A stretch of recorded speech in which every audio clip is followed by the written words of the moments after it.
How does a money bill legally bypass the upper house of Parliament? Can the president reject a law passed by the entire legislature? And in an emergency, how are the funds for a war legally extracted from the state treasury? Welcome to this premium New Careers Academy briefing. Since 1967, NCA has engineered the success of generations of defense officers by demanding total mastery of the subjects we teach. Here are the rules for this session. We require absolute military discipline. You will engage in active recall when prompted, and there is zero skipping. You watch from start to finish. Today, we dismantle the Indian Parliament as a rigid logistical operating system, a network of pipelines, checkpoints, and heavy steel vaults. Understanding the friction built into these procedural pathways is the difference between guessing on your UPSC exams and securing your commission. Let's begin. Parliament is the primary engine of the state. Its sole operational purpose is to translate policy directives into binding, enforceable law. Every law begins as a bill. If a minister introduces it, it is a government bill, backed by the ruling party's machinery.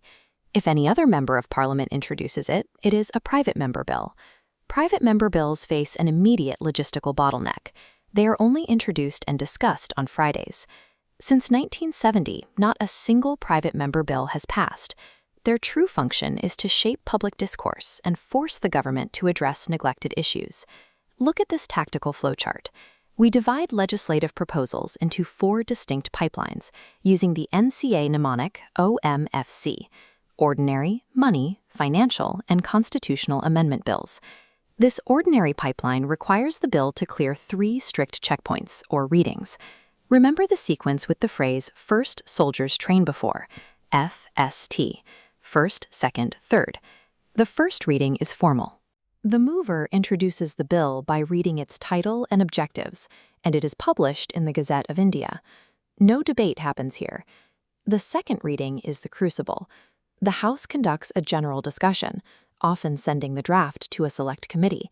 Then they dissect it, executing a rigorous clause-by-clause scrutiny and voting on individual amendments.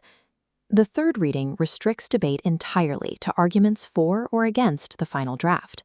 A simple majority secures passage, and the document is transmitted to the second house, where the entire 3-stage pipeline repeats. This arduous pipeline exists by design. By forcing every single proposal through multiple layers of scrutiny and debate, the system ensures that emotionally driven or flawed policies face extreme friction before they can be enforced. The standard pipeline requires both houses to agree, but under Article 110, the Lok Sabha wields its ultimate weapon, the money bill.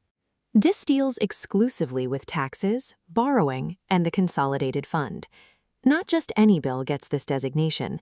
The Speaker of the Lok Sabha holds the final authority to certify a draft as a money bill. Once certified, the rules of engagement change entirely. Observe this 14-day rule. A money bill cannot be introduced in the Rajya Sabha. When it arrives from the lower house, the Rajya Sabha cannot amend or reject it. They can only delay it for 14 days. After that, it passes by default. Financial bills I and II under Article 117 run parallel to this. They deal with revenue and expenditure, but contain general legislation outside the strict limits of Article 110. Notice how the Financial Bill 2 pipeline hits this rigid blockade. Because it does not strictly meet the Article 110 criteria, both houses maintain equal power to amend or reject it, forcing a consensus. Constitutional amendment bills under Article 368 also require special majorities in both houses. And notably, if passed, the president is constitutionally bound to give assent. They cannot block it. The procedural dominance of Article 110 reveals the system's core logic. The Lok Sabha members are directly elected by the public. Therefore, the constitutional architecture grants them an absolute monopoly over the state's wallet, prioritizing the immediate democratic will over federal checks. Once an ordinary bill survives both houses, it arrives here, at Rashtrapati Bhavan. Under Article 111, the President executes the final commander's check. This diagram shows the President's veto powers. Remember the mnemonic ASP, armor stops projectiles, absolute, suspensive, pocket. The A pathway is the absolute veto. The President outright rejects the bill, and the legislation dies completely. it never becomes an act. The S pathway is the suspensive veto. The president returns the bill to Parliament for reconsideration. But if Parliament passes it again, even with a simple majority, the president is obligated to give assent. The P pathway is the pocket veto. The Indian Constitution specifies no time limit for the president to act on a bill. By simply taking no action, they can hold the legislation in a state of permanent suspension. India does not utilize a qualified veto. In systems like the United States, a veto can be overridden, but only by achieving a much higher legislative majority. What happens when Parliament is not in session and a crisis hits? Article 123 grants the executive an emergency bypass, ordinances. The president can promulgate laws immediately, but they have a strict expiration date. They cease to operate 6 weeks after Parliament reassembles. The president is designed by the Constitution to act as the ultimate circuit breaker against hasty or unconstitutional legislation, ensuring a final layer of scrutiny before any text becomes the law of the land. Look at this vault. This represents the Consolidated Fund of India, governed by Article 266. The ironclad rule of the Republic is this: the executive cannot withdraw a single rupee from this vault without explicit parliamentary authorization. That authorization comes through what we call the budget. However, the Constitution never uses that word. The correct legal term is the annual financial statement, detailed in Article 112. Extracting these funds requires navigating a 6-stage pipeline. Memorize this sequence. Paratroopers generally secure victory for Army. P, G, S, V, F, A. First is the presentation of the budget. Second is the general discussion. Third is the scrutiny by departmental committees, where the specific demands of each ministry are investigated. Fourth is voting on demands for grants. Fifth is passing the finance bill, which legalizes the incoming taxes. Sixth is passing the appropriation bill, which finally unlocks the vault, legally authorizing the outgoing funds. During the voting stage, the opposition deploys tactical weapons known as cut motions. Whether a policy cut, an economy cut, or a token cut, these motions force debates and register official protest against government expenditure. For emergency logistics, the Constitution provides overrides. A vote on account provides a short-term advance to keep the government running until the budget passes.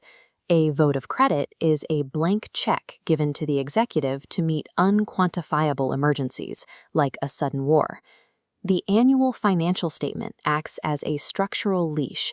It forces the executive to publicly justify its survival and strategy to the legislature every single year. Let's review the balance of forces. The Lok Sabha dominates financial matters.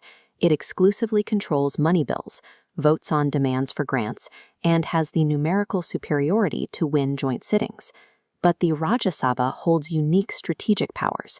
Under Article 249, it can authorize the central parliament to legislate on subjects strictly within the state list. It also holds the power to create new All India services. Active recall check.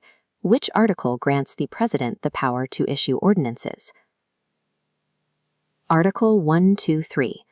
Second check. Can the Rajya Sabha reject a financial bill too? Yes. Both houses hold equal power over Financial Bill 2. Download the revision flowchart linked below to lock these guidelines into your memory. Maintain your discipline, stick to the syllabus, and continue your preparation. True constitutional power lies in mastering the flow of this procedural machinery, knowing exactly how the state acts, reacts, and moves.